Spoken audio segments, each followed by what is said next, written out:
So that was a hard-fought game, but Doug really maintained his ascendancy most of the way through. So Chris and Norma, we have to say ta-ta to you. Thank you very much for coming and playing the game. You don't leave empty-handed. You leave very full-handed, actually, because you take with you the enormous chronicle of the 20th century, plus the newspaper that was published on the very day that you were born. Not a copy, the real thing. Hope you enjoy reading those. And a round of applause for the losers, please.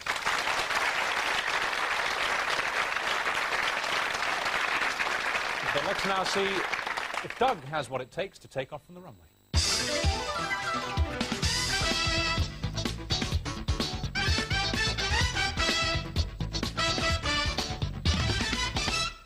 Right, all right, Doug, let me give you a bit of sort of psychological support here. As you know, you've got 75 seconds to answer 9 questions correctly, and each time you get 3 right, I stop the clock, and you can change destination. But do expect to get quite a lot wrong.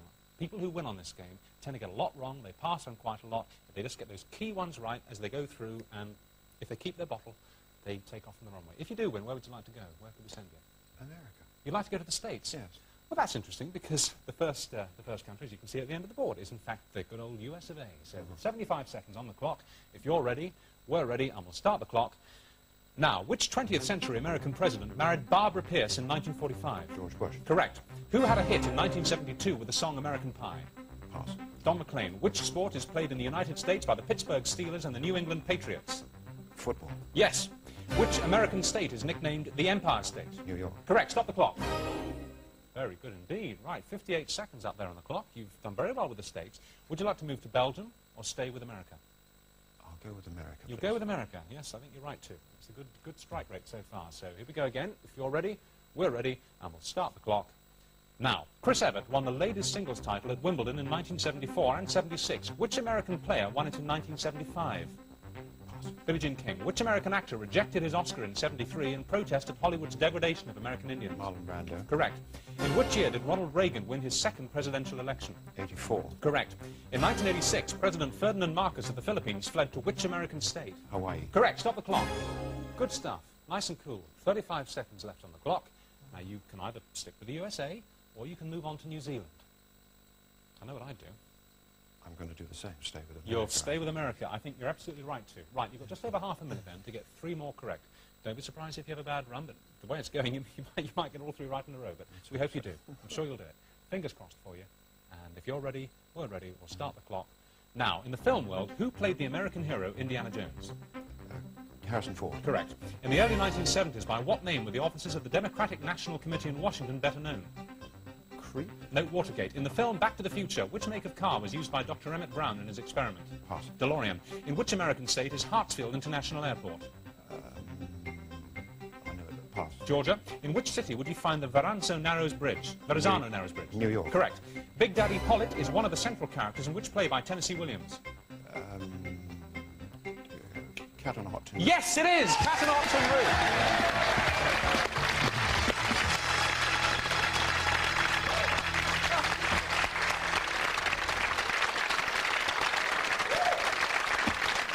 Right. OK. Can we have the crash team, please, for Norma, who I think is going into labour at this point, which we need to step So am I. And in fact, Doug's had a baby as well. Isn't that nice? Keep pushing. 1 second left. That is... that's close. Actually, I was going to give you an extra second, had we gone over, because I did fumble slightly on a question. If I do that, then I will always give a little bit of extra time. But I don't think we could have got another question in if you passed on that one. I got that close there. There it is. Look, 1 second on the board. That was pretty exciting, wasn't it?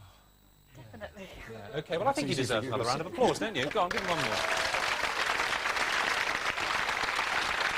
Right. Any particular point in the States you'd like to go to? Any destination you have in mind? Big place? I've been to San Francisco. It's a super place. I'd like to go back there sometime. Yes. It's still in a bit of a mess, apparently, because yes, of the it's a bit knocked about. A friend of mine was there recently, but it's getting better. It's getting back to normal. OK, well, Doug, I'm sure you'll have a wonderful time, and I know San Francisco at any time of year is a good place to be. Thanks very much for coming along. Thanks for playing the game. A great win. It's nice to get it that close, but I'm glad you did it. Chris and Norma, thank you for playing. You were good contestants, and hope you enjoyed the programme at home. We'll be back tomorrow at the same time, 9:25. So until then, and possibly a little bit sooner, I'll be seeing you. Bye for now.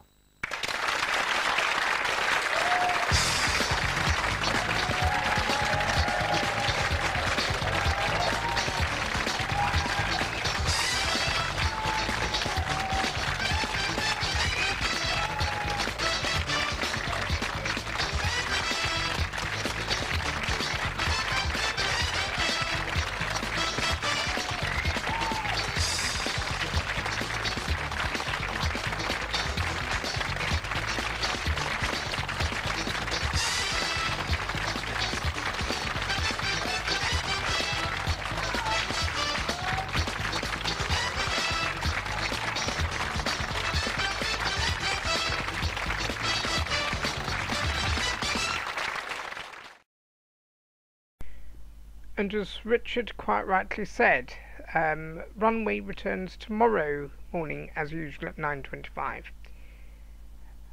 Over on Channel 4 at the moment, the Art of Landscape continues with some wonderful dramatic pictures of landscapes set to music.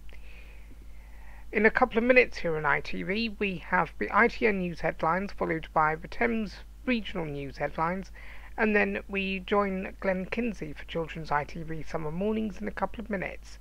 So until then, here is the music.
the ITN News headlines. There are fears tonight of a new crisis over Bosnia. The Bosnian Serbs, who've rejected the latest peace plan, are now threatening to break off contact with the major powers. The threat came after foreign ministers from Britain, France, Germany, the United States and Russia, meeting in Geneva, called for tough new sanctions, and America warned of letting the Bosnian Muslims rearm. If the Bosnian Serbs continue to reject the proposed plan, a decision in the Security Council to lift the arms embargo may become unavoidable. Hopes that the rail dispute could soon be resolved were dashed yesterday. A signal workers' rally was told by the rail union leader that a settlement